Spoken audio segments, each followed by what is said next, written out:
Before Second District Supervisor Janet Wolf comes forward and makes a couple comments, just want to briefly talk about the history and importance of the census. This is an activity that the government of the United States is mandated to do under the Constitution. It's an activity that the federal government has undertaken since 1790, since U.S. Marshals have traveled around the countryside on horseback, going through small townships and going through farms to ensure that people were counted. And it was largely originally intended to to look at representation in Congress and various forms of government. But over time, it has become a very valuable tool for all of us who work in government and who receive funding for vital services to provide information to do our planning. With that, there has really been, I think, an unprecedented effort in getting the cities and the county to come together to really do a tremendous amount of outreach, and we're going to talk about that tonight. But certainly to show the amount of dedication that I think all the agencies have made to this tremendous effort, I want to bring Supervisor Wolf forward to say a couple words.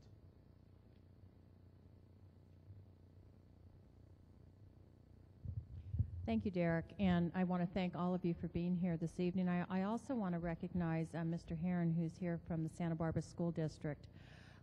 As Derek had mentioned, this truly is a partnership of all of our local governments, school districts, nonprofits, many agencies in our community, because all of us know the importance of making sure that every person in our community is counted.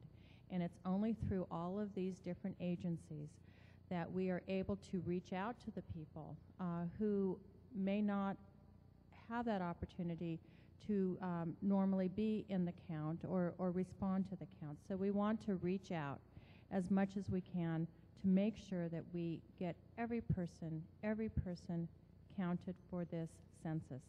As Derek mentioned, this is important to governmental officials, because so much of our funding is based on the per capita population that we have in our community. So we want to make sure that everyone is aware of the census and is able and willing to complete the census questionnaire, which is only 10 questions, so it's very simple to do. So we are encouraging everyone to do it because it means so much to all of us in our community. There is so much to gain and really so much to lose. And so we encourage everyone to get out and participate in this census, and certainly reach out to our community partners who are there to help. So thank you very much.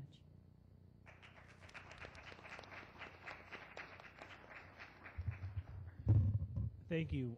Next, I wanted to invite Councilmember Grant House forward, who's going to say a couple words on behalf of the City of Santa Barbara.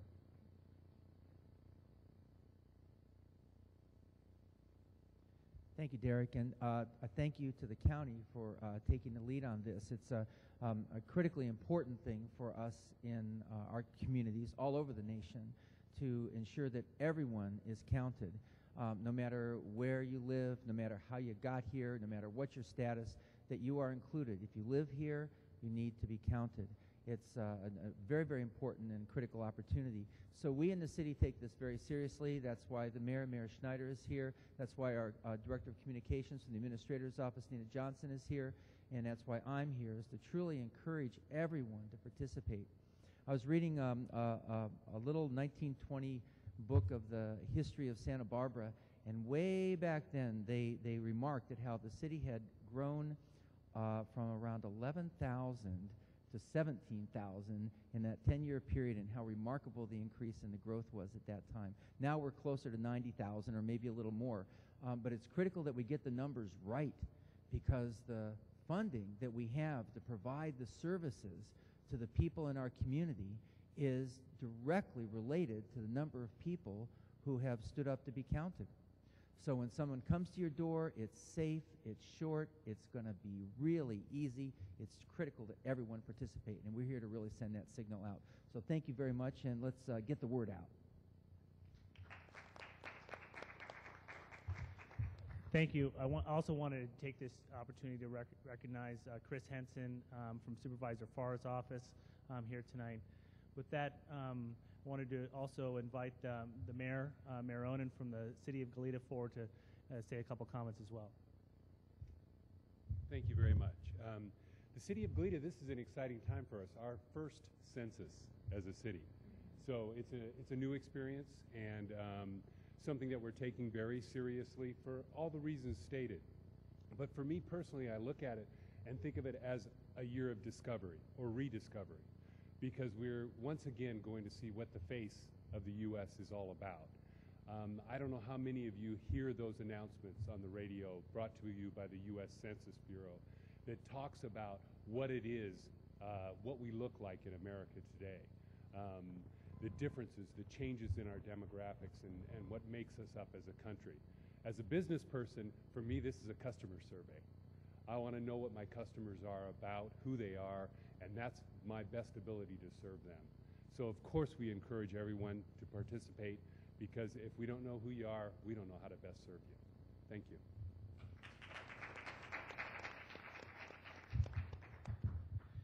Thank you, Mr. Mayor. With that, I want to bring forward one of the primary organizers who's been really leading the effort on behalf of the county and working with all the really talented people with the Census Bureau and the cities, and that's Susan Curtis.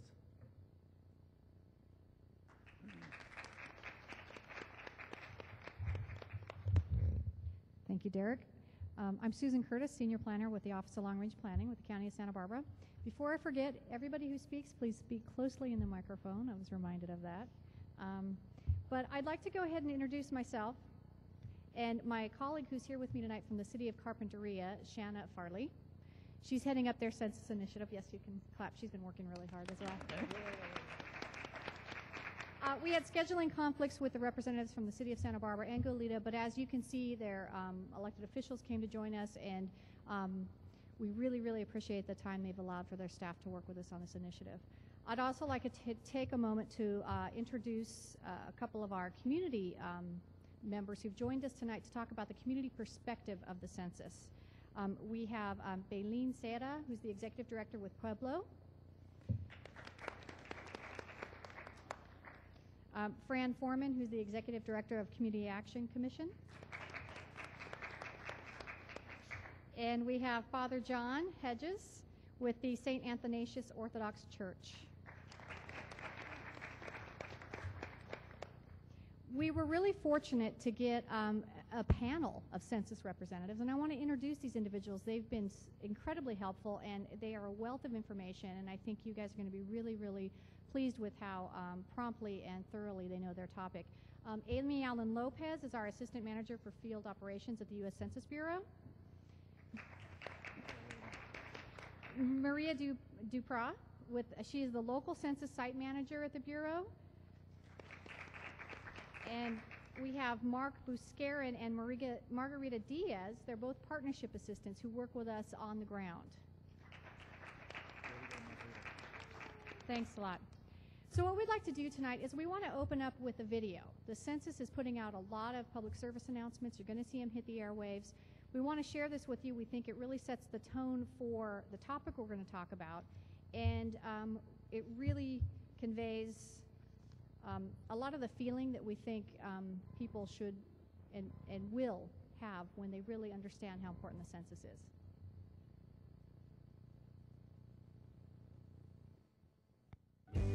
On April 1st, 2010, our nation will be counted. Every person, whoever they are, wherever they live. And what we learn will transform what we know about ourselves. The 2010 census, it's a new portrait of America. The 2010 census is an exciting milestone for America.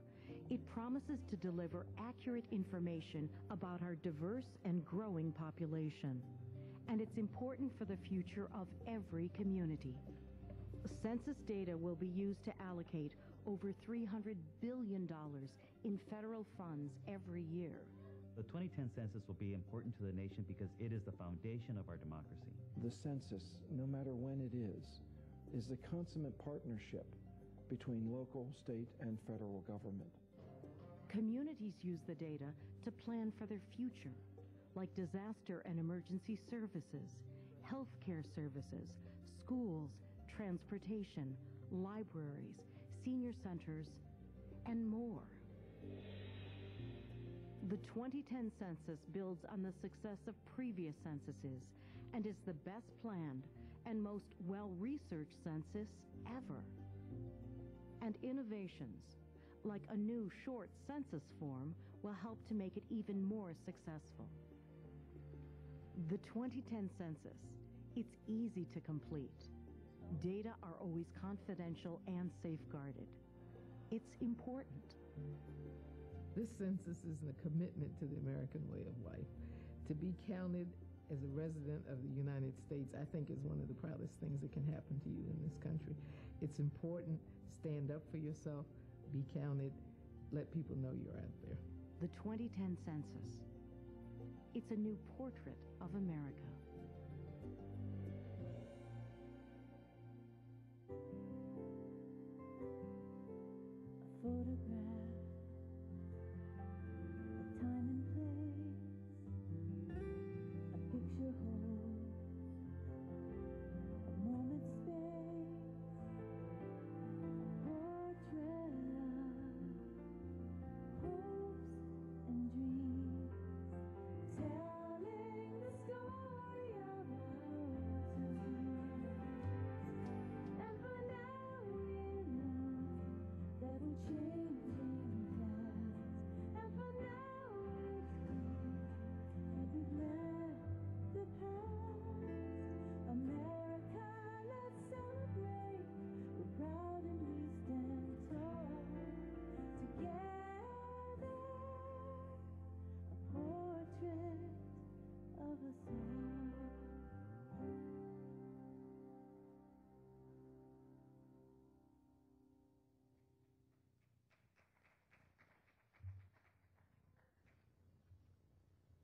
Thank you.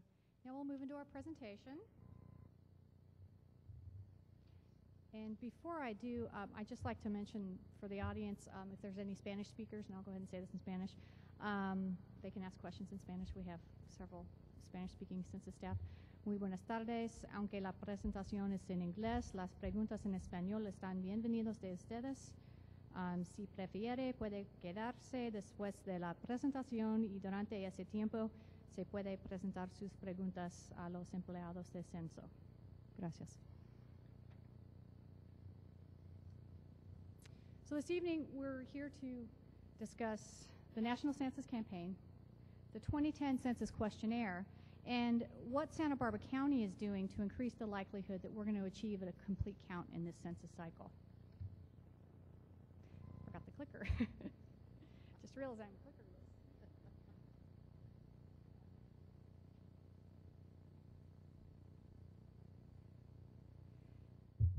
The overarching goal of the census is really, it's quite simple.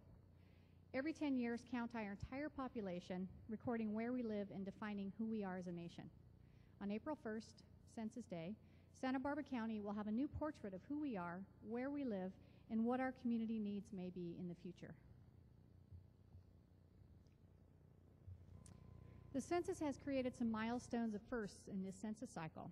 They've created a short form of 10 questions taking about 10 minutes that will be sent to everyone in the nation. They've also created bilingual questionnaires that will be printed in English and Spanish and sent to over 13 million households in Spanish-speaking neighborhoods, with the hope that response rates will increase with the provision of a Spanish language form. Individuals should not be concerned about their confidentiality or because their answers are protected by law. Census records are confidential for 72 years, and not even the President of the United States can access individual responses. As Derek mentioned, the census is mandated by the U.S. Constitution. It's been in place since 1790, and this is the 23rd census of our United States.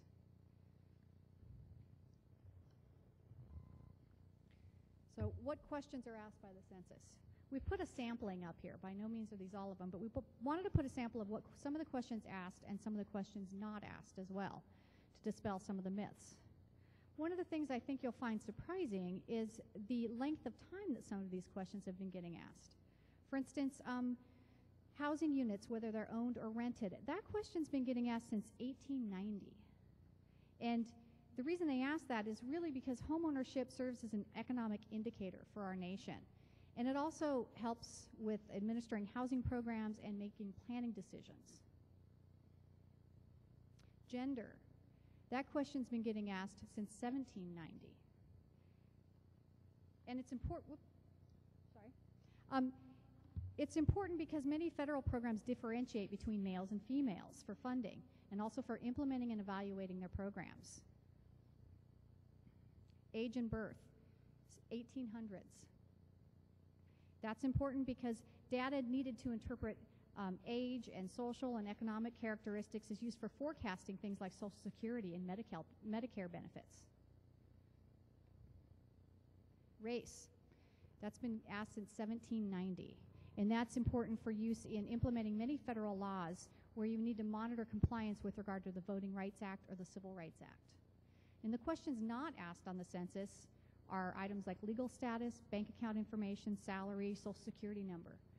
None of those questions are asked. And all of the questions that are asked are strictly confidential and protected by law. Census takers take an oath of confidentiality, and they face fines and imprisonment for breaching that oath.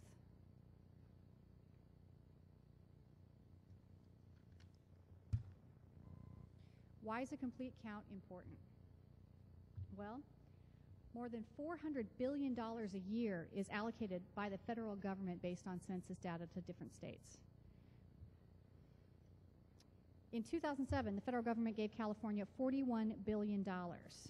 Locally, those funds are used to fund programs like the Women, Infants, and Children's Nutrition Program, Head Start, public transportation, emergency services, and public safety. In 2000, during that census, California had a 2% undercount of the population. Now, depending on the source, each Californian not counted can cost anywhere between $1,000 and $3,000. So that means over the last 10 years, our state has lost anywhere from $10,000 to $30,000 per person for every individual not counted.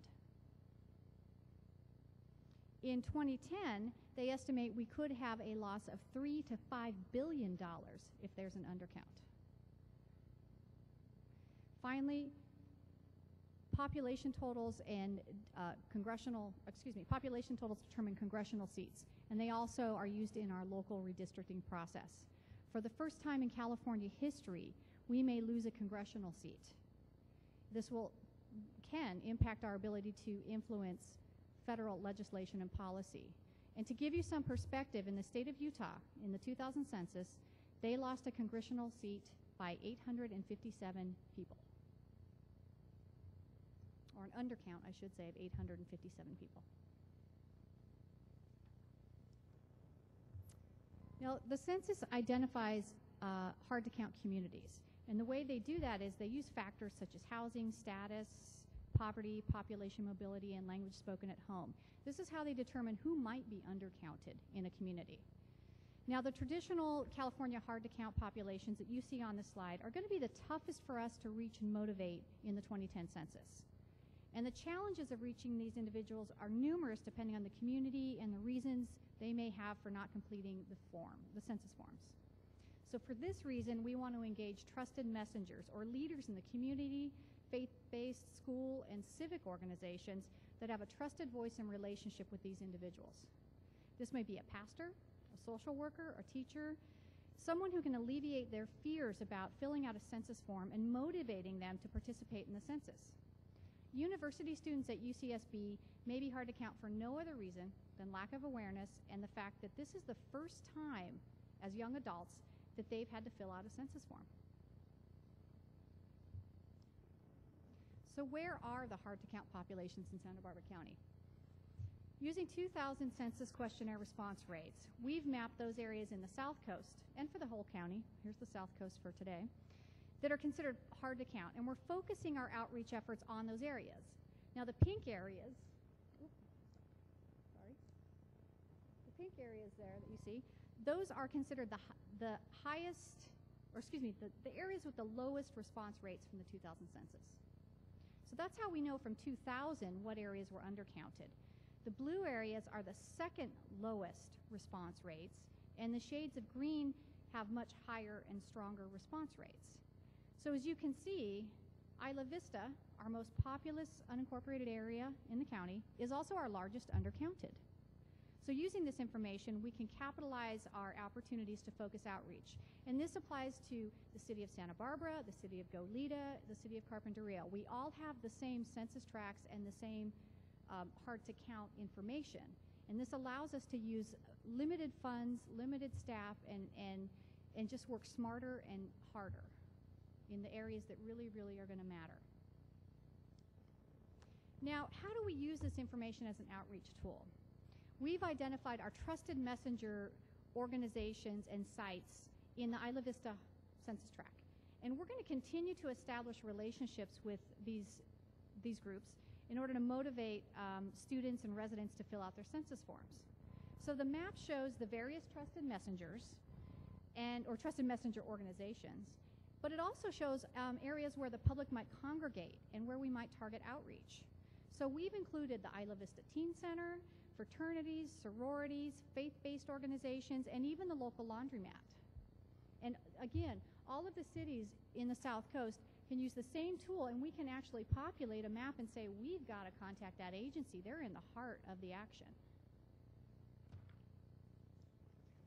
So what is Santa Barbara County doing? And when I say county, I mean all the cities and the county of Santa Barbara working together, because all of these logos that you see at the bottom, those represent individuals and staff and elected officials who've banded together to work as one unit for this county to make sure we get a complete count. We developed an integrated communications plan that targets hard-to-count populations. And that plan provides us with a roadmap for outreach in the region that leverages messaging from the national census campaign that we can use at the local level. We're also collaborating together, the 8 cities in the county, to achieve common goals and reduce duplication of effort. And we're also working to serve as an information bridge between the census and our cities and our key census partners to really create a network of community and faith-based organizations and opportunity to get the word out.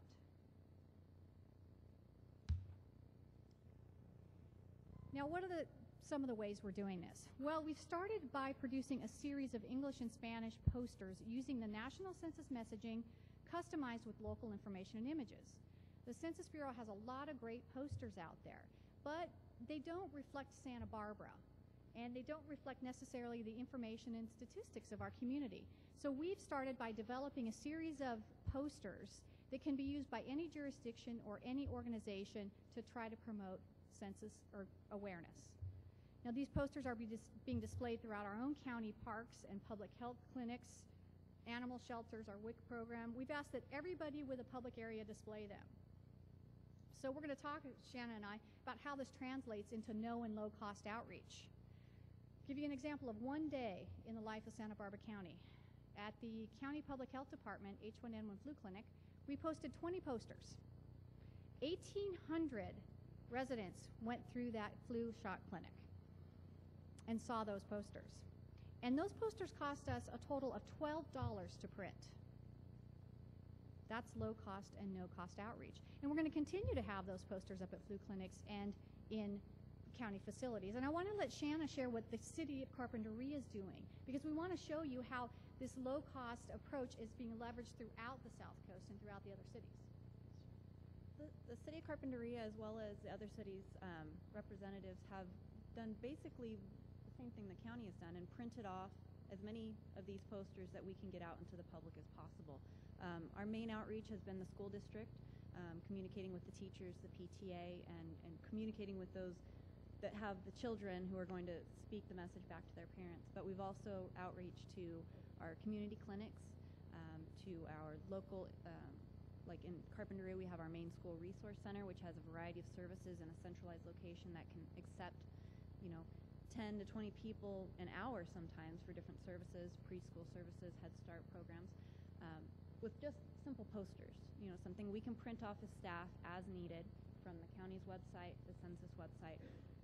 The census website in particular has things in multiple different languages, so if you have a special community that you're trying to reach that doesn't necessarily speak English or Spanish, they have forms printed in pretty much all the languages that I can think of that affect America right now, and things that are designed with pictures and images that would reflect that community as well.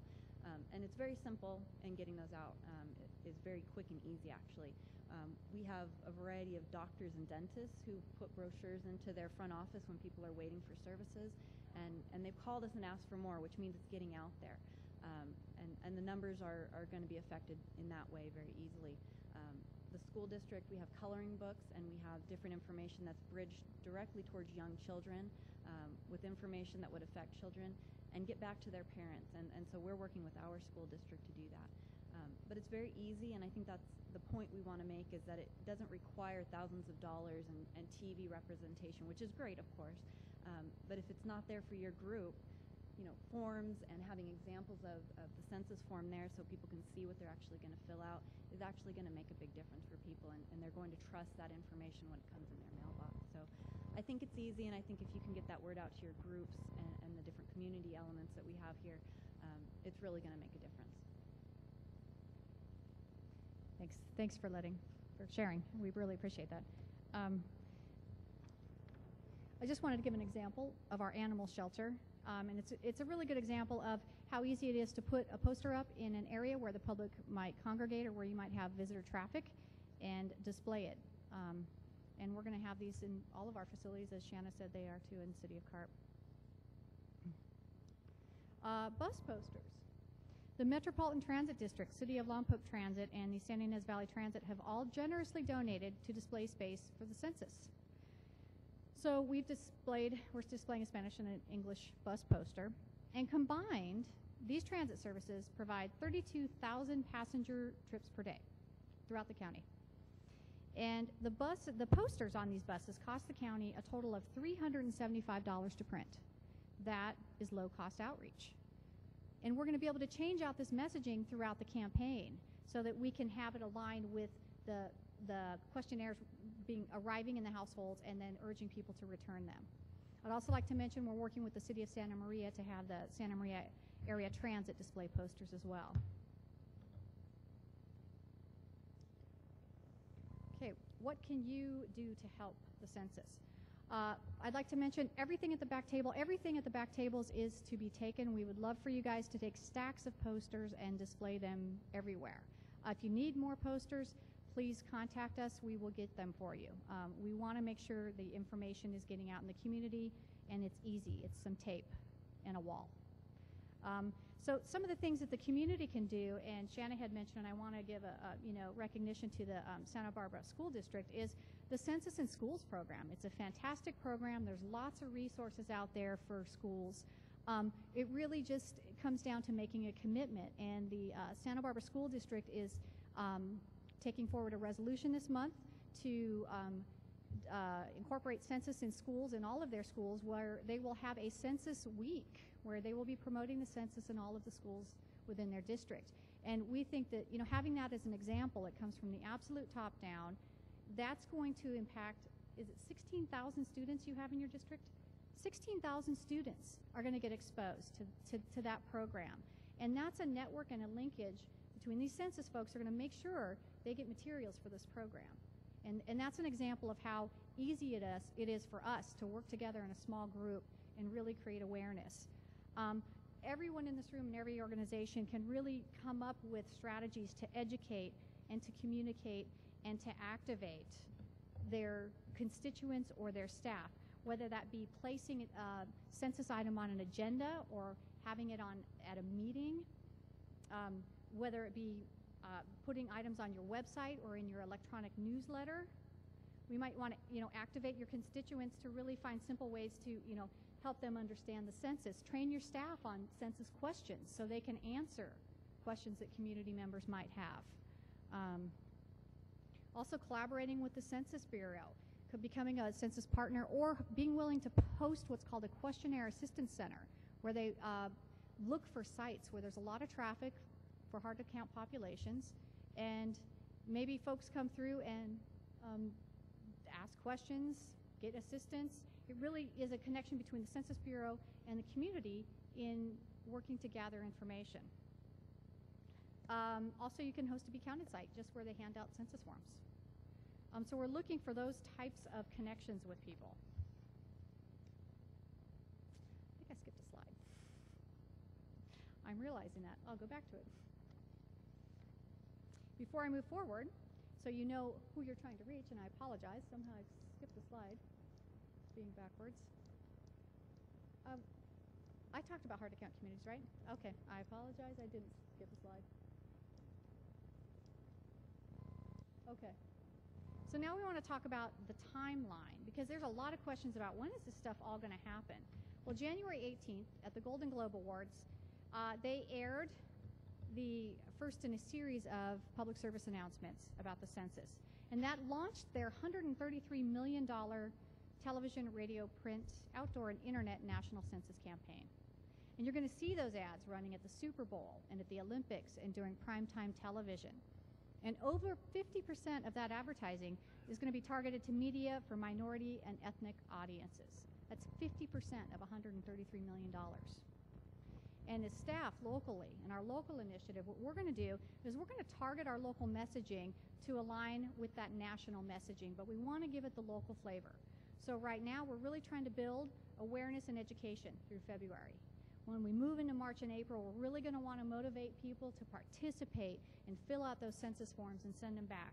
And when we go into April and May and June, we're going to want them to, you know, if they haven't filled out the census form, send it back to us, and we're going to do a Were You Counted campaign. Because anyone who doesn't fill out their census form because they're afraid of government intrusion will get a knock on the door by the government. That's the irony of it. The census will come to your home if you don't fill out a census form. And the census will explain how many times they do that and what that sequencing is. But that's really the irony of it. If you don't want the government to knock on your door, send that thing in the day you get it. But other important dates, April 1st, or mid-March, I should say, 2010, census forms are going to be mailed out to households. April 1st is a designated census day. And after that date is when they start collecting the information to figure out who did not return that form. And they're going to follow up with households that didn't return their forms. They're going to send them another form.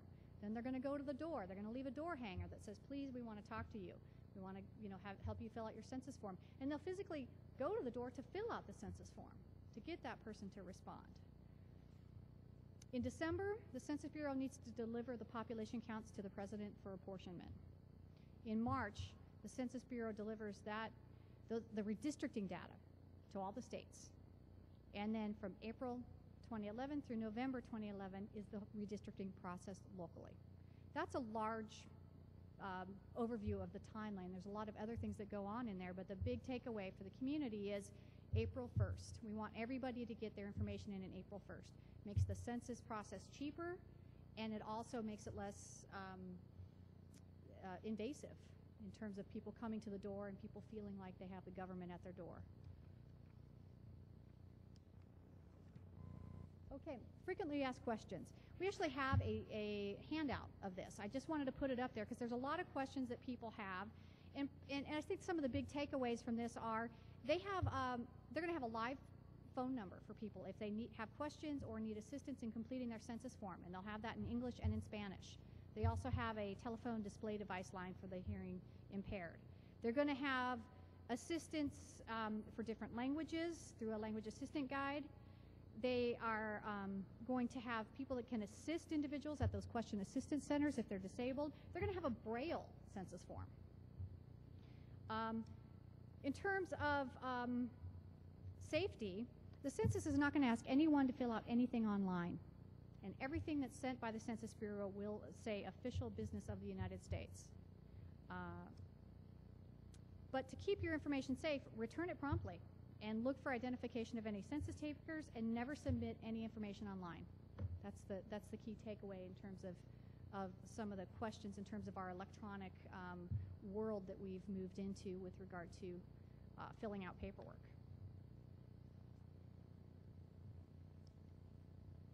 On that, I'd now like to thank you all for sharing with me in this presentation. We have the county website here where you can get additional information about the census, and we also link to a lot of additional helpful websites. What we'd like to do now is get some community perspective from some of our guests here this evening.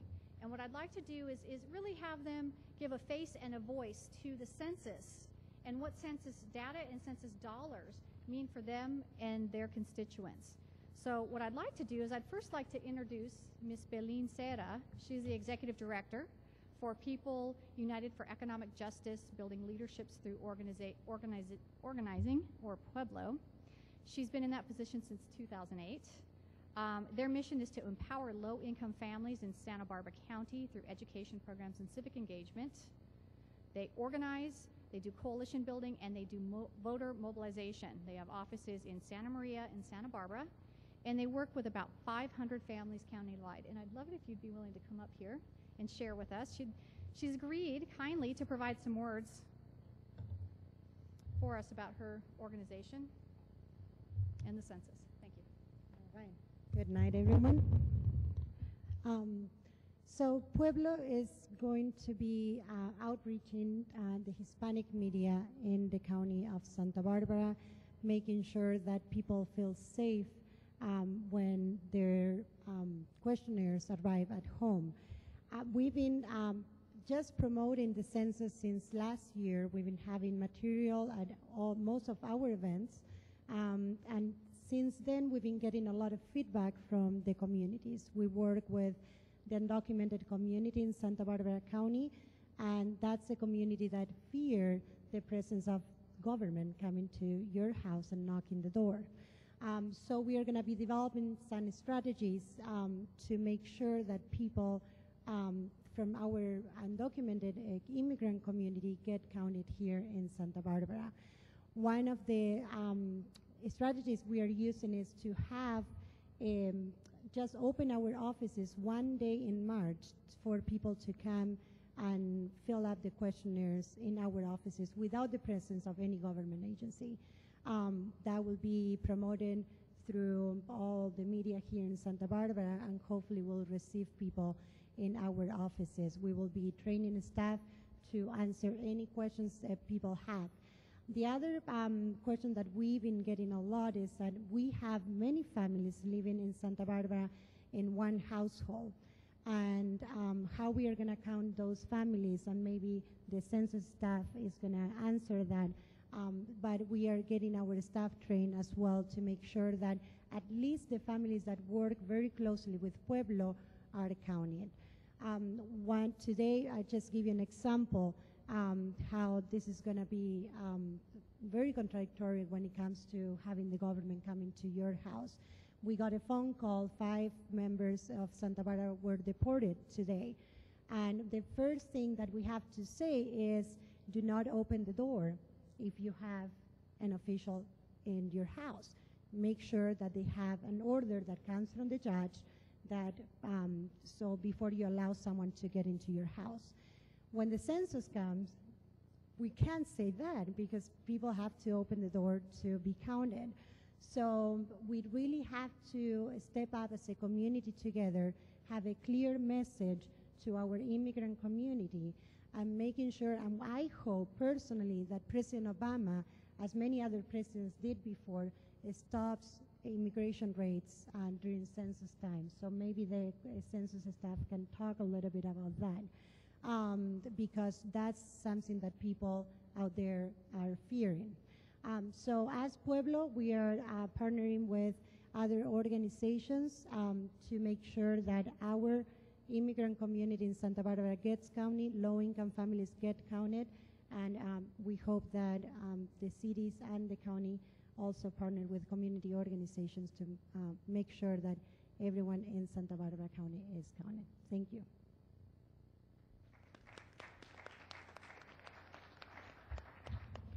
Thanks for sharing that with us, and we will definitely be working with you further to help see how we can support you.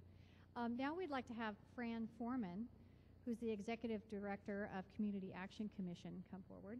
She's been with Community Action Commission for 5 years. She's the Executive Director. Sure, come on up. Before that, she was Head Start Program Director for CAC, as it's referred to, which is a countywide nonprofit that has programs for young children up through seniors. Their services include preschool, education, nutrition, youth, and other family services. They have 30 sites across the county, and they've been providing services here since 1965. Ms. Foreman. Well, I didn't expect to be so inspired tonight, but I really am, and thank you. You're really doing a great job. As Susan had said, we are a very large agency across the county, and the common denominator of all of the services that we provide are for low-income families. You heard some of the programs mentioned in Susan's introduction, so you might not know us as CAC or Community Action Commission, but you might know the Head Start program, or you might know our senior nutrition program, or see our little trucks driving around town delivering food to people. And we have involvement in the census on many levels. One is that we are a full partner. We're a full partner, and we're going all out to make sure that at least everybody who we run across in our day-to-day lives through our work at CAC understands that this is not a process to be threatened by and something to please participate in. It is to their advantage. So we're working with our Head Start families and with our weatherization program. When we go door to door and we weatherize people's homes, we make sure that part of our curriculum and what we're going to talk about is the need to participate in the census. So much so that we actually have, I feel like I shouldn't be here speaking, we have here with us tonight Sky Mang, who is part of CAC and is here from the East Coast as a VISTA volunteer to make sure that we do all of the things that we need to do to make sure that we get the word out with our constituents. But I'm really here tonight to also tell you that we also happen to be one of those agencies that part of our funding is based on the formula that is used from the census. So 2 very specific programs that we have, we don't apply for funding, we receive funding from the federal government to do certain things here in our county, and it's just based on the numbers that they receive of the people that are living in our county on poverty, in poverty. One of them is our weatherization program. Another one is how much money do we have to directly put money into people's pockets so they could pay their utility bills. Okay?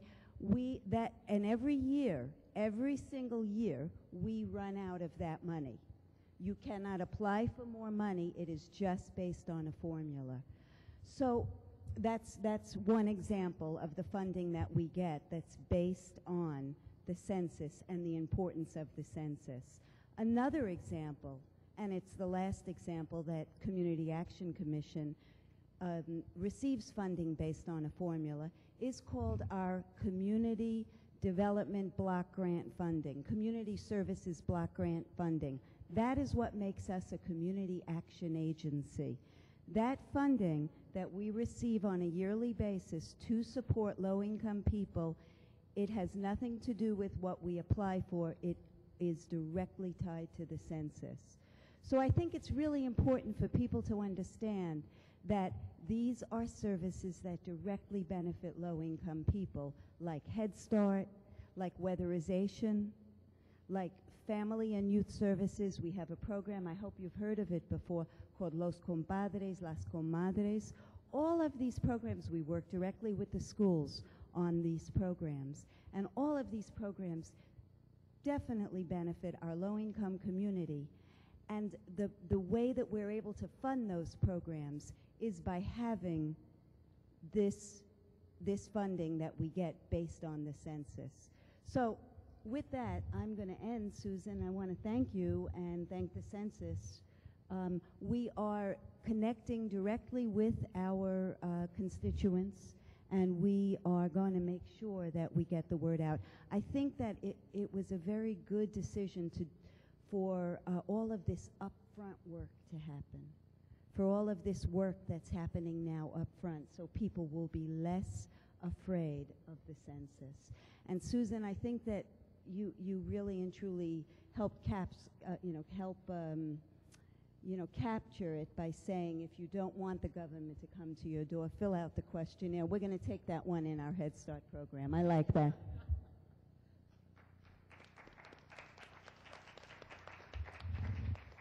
Thank you, Ms. Foreman. Now we'd like to introduce Father John Stephen Hedges. He came to Isla Vista and UCSB a long time ago in a galaxy far, far away. He is currently the campus and community pastor at St. Athanasius Orthodox Church. He's been there since the 1970s. He works with students, the homeless population, the county emergency medical services. He's a guest lecturer at UCSB. He's also a board-certified crisis chaplain. He's an emergency medical technician, a certified trauma responder, and he's graciously offered to volunteer to do work in Haiti for the crisis relief, and we're thrilled that we got to have him come share with us before he departs, and we also wanted to compliment him for his commitment to help those individuals. Father John. Bonsoir. I've been learning Haitian Creole. Actually, my wife told me that I can't go, but we're negotiating on that.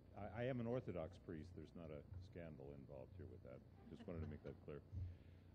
I did come to Isla Vista when Lyndon Johnson was president, so it is a long time ago in a galaxy far, far away. And ever since I've been there, you hear people complaining, and Derek, when he was at IVRPD, and others have often heard me complaining that Isla Vista is the orphan child of the county. And tonight we saw a graphic here that explains to us one of the very good reasons why Isla Vista is an orphan child, not only of the county, but of the country, because we've not stood up and been counted. We've spoken loudly, but we've not been counted. One of my particularly opinionated friends in Isla Vista said to me a couple days ago that the census was an intrusion of government into the lives of the people. And I turned it back on him and said that the census is an intrusion of the people into the government. It's an introduction of the people to the government. It is a standing up and being counted, from the very newest born to the very oldest, from my brand new grandson to my 95-year-old father, a Goleta resident. And all of them ought to be counted, because their counting has to do with the allocation of representation, the allocation of scarce resources. And if there ever was a time that that was important, it's in 2010, that we have a true and honest representation of who the people are, and that is done by the census. And as I looked there and saw those undercounted populations, I was reminded of Mr. Rogers, who are the people in your neighborhood, and all of a sudden realized that those are the people in my neighborhood. And we need to find a way to say to them, no te preocupes, to say to them, come on, this is why we're doing this. We need to find a way, each of us in the community that have a stake in this.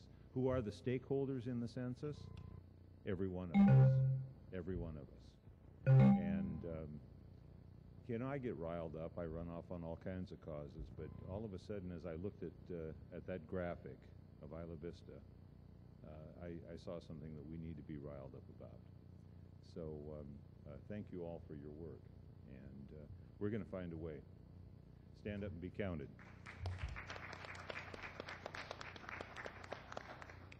Thank you, Father John. We will be calling you to help us get folks riled up.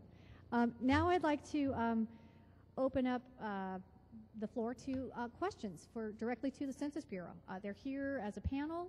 They will answer any questions you have. They have a lot of great information that just gets into the nitty-gritty of this entire process. So we have a microphone that we will pass around. We've got someone in back there. If you have a question, please raise your hand. Please don't be shy. This is the chance to ask. Okay, so if indeed... Let's give you a microphone there. Oh, okay, sorry. I'm Barbara Chiani from the Santa Barbara School District.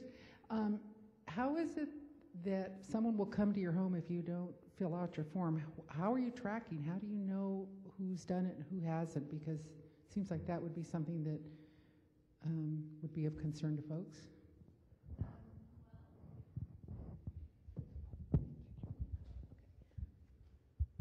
Okay, well, what we did earlier this year is we went ahead and we canvassed every single address or a potential place where someone could live.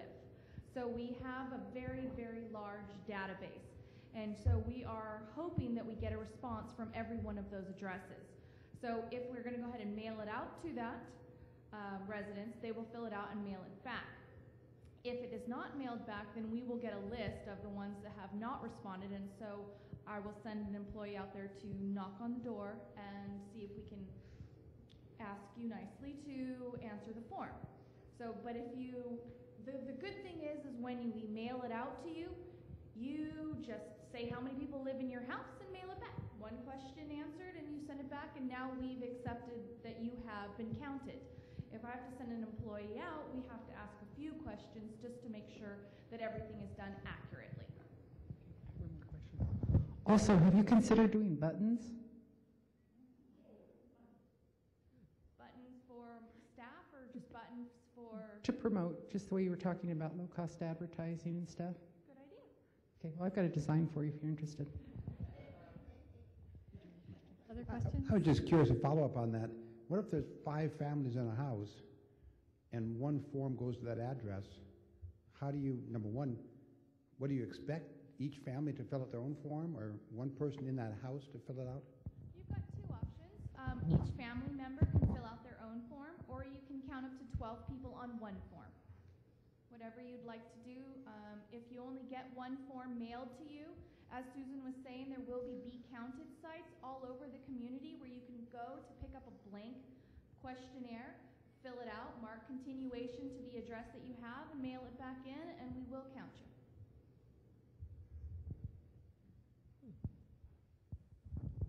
Hi, Claudia Dato from the City of Goleta. What efforts, or how are you going to go about maybe counting illegal units for people living in illegal units? I know in Goleta we have a fair number of illegal garage conversions and other illegal dwelling units that, you know, you wouldn't necessarily recognize as an address, and so they might not get their own form, or you wouldn't even know to go out to follow up.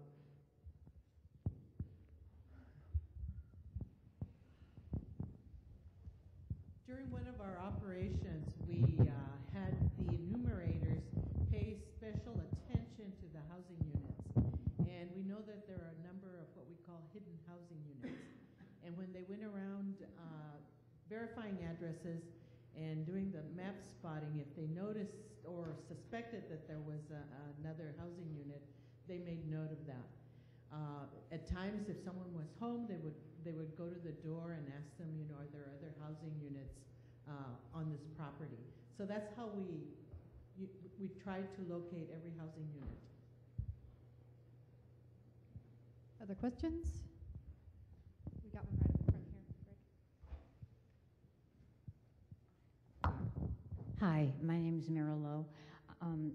This is kind of getting off track, but if we were to do like 15-second or 30-second spots on like the news, NPR, the UCSB's radio station, television, does that cost money, or is that considered a public service, and so we wouldn't have to pay for that? Because that would seem to be a good way to get stuff out. Your question is very timely. The county is actually currently working on scripting for a series of 30 and 60-second public service announcements for the radio and television. And we're hoping to get that aired for free for non-paid media is what it's called, by using local elected officials, community leaders, faith-based organization leaders, pastors, so that we've got the local community talking about local issues, and it has some newsworthiness and timeliness. So we are actually going to go ahead and try to craft something that the news wants to play for free, because media is expensive, but we think if we do it right, and if we get the community engaged, and they want to share that information and be proud of it and show the importance, that we will get it played. So you will be seeing that come February, towards the end of February, mid-February. We're going to be finalizing that. So We're excited, and any ideas we're welcome to listen to on how we can shape some of that information. So thanks for that question. Additional questions? Yes, sir, Father John. I have about 100 neighbors in Isla Vista. Some of them have been, actually I think more than that, but 100 in particular that I'm thinking about, who neither rent nor own, but many of them have been residents of that community for as long as I've been, and they are the homeless. How are they counted? We have a special project just for that demographic that we will be covering at the end of March. So we will have a large number of employees going out within 3 days to identify every location that we have hopefully pre-identified to send people out to count them. So we will go out and we will count the homeless as well. And they're looking for information on sites. So the cities have all actually provided that to the Census Bureau for the federal piece, and also we again did it locally just recently. And if you want to provide any information, they're welcome to fill the gaps in. I think I might have, in my own mind, answered my own question, but maybe you can help me with this. I don't think your mic's on.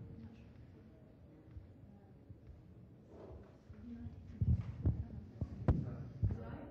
Okay. So if it's figuring out poverty levels, and it said that there's no income that's asked. Excuse me. Is it based on statistics? They just use this portion, this amount.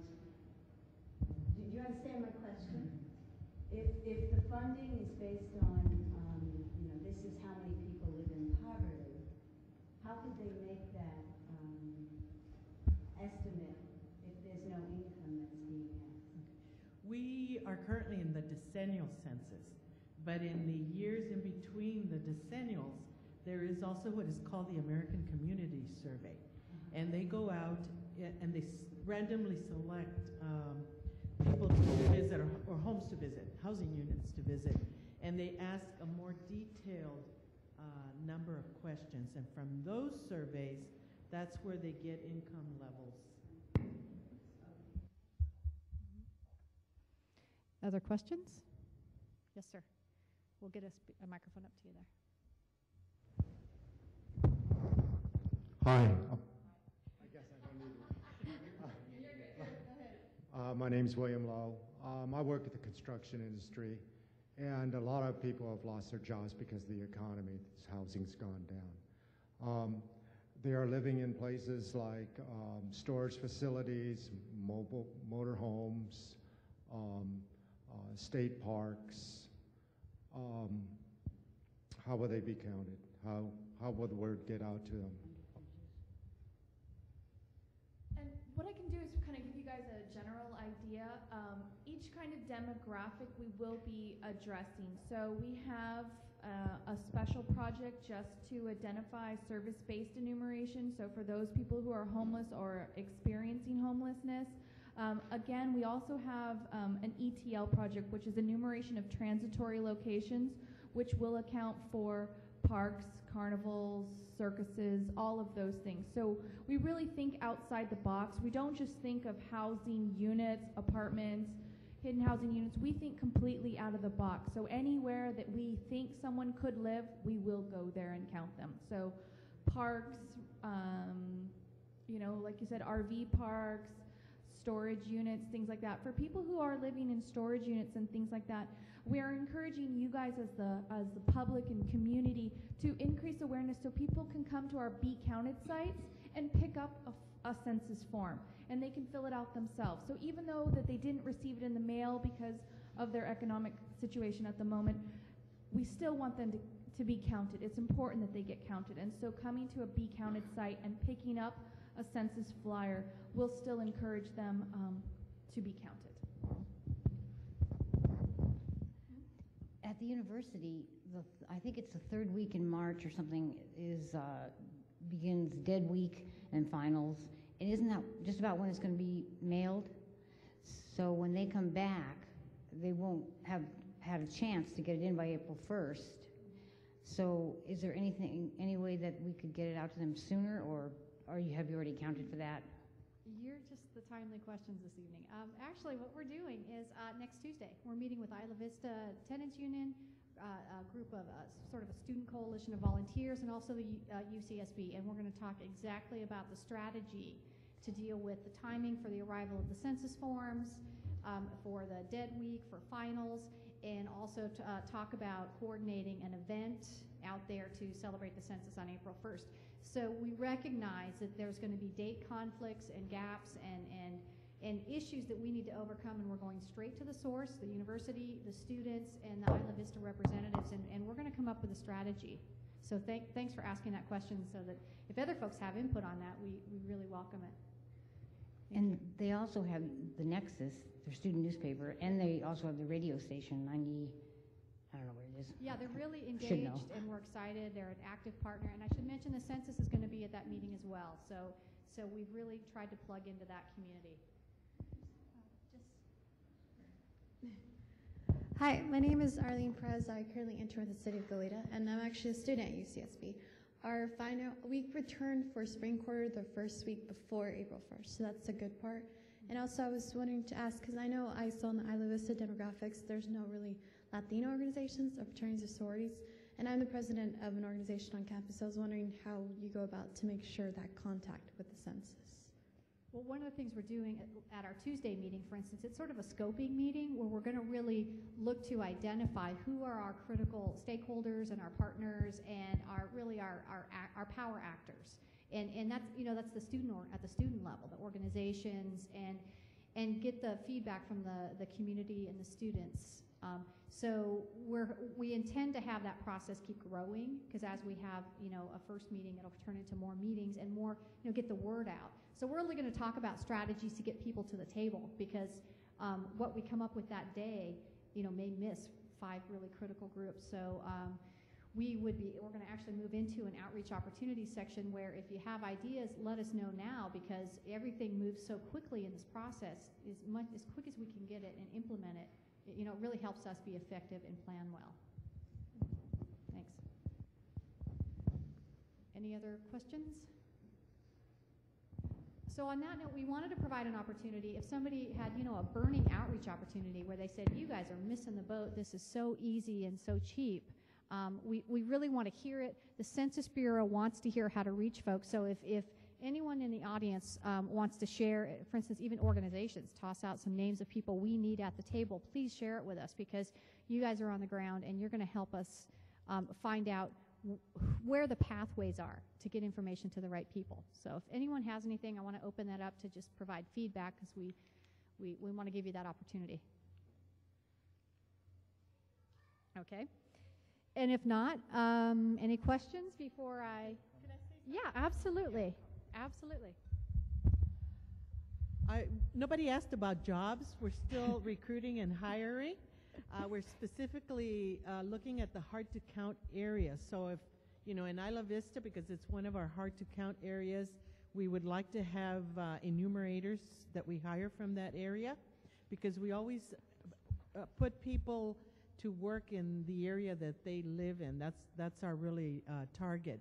So, we encourage you to spread the word that we are recruiting and we are hiring. Our big operation is coming starting around March, and we'll be hiring about 1,000 enumerators between here and San Luis Obispo County. So, roughly 500 enumerators for each county.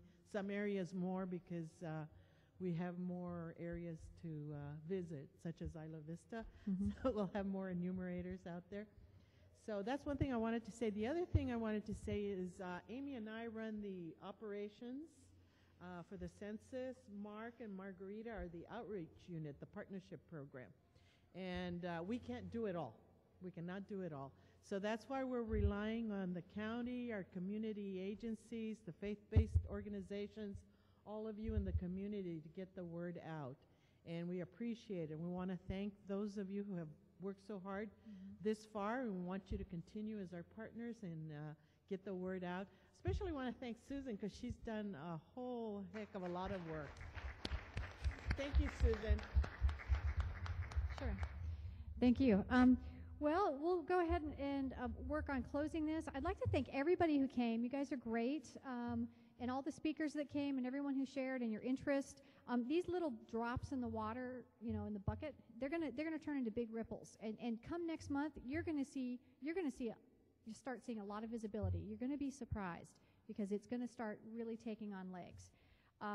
So as we have events or we have you know, information we want to keep you notified of, we've got your contact info. We'll be doing press releases.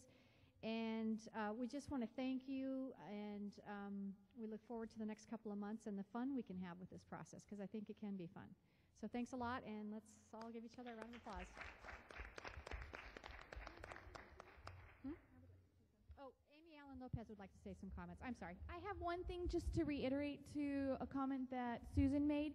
She said every drop matters, and as she said that, you know, each person can represent anywhere from $1,000 to $3,000. So if we just go with that in the middle, for the 500 people that Pueblo reaches out to over 10 years, that's $10 million. Just 500 people. So every single drop matters. And I think that's really, really important. If you take that $10 million, how many potholes could that fix? How many police officers could we hire? All of these things matter, and they come right down to you. Every kid in school, whether you're a documented resident or not, your kids go to school here.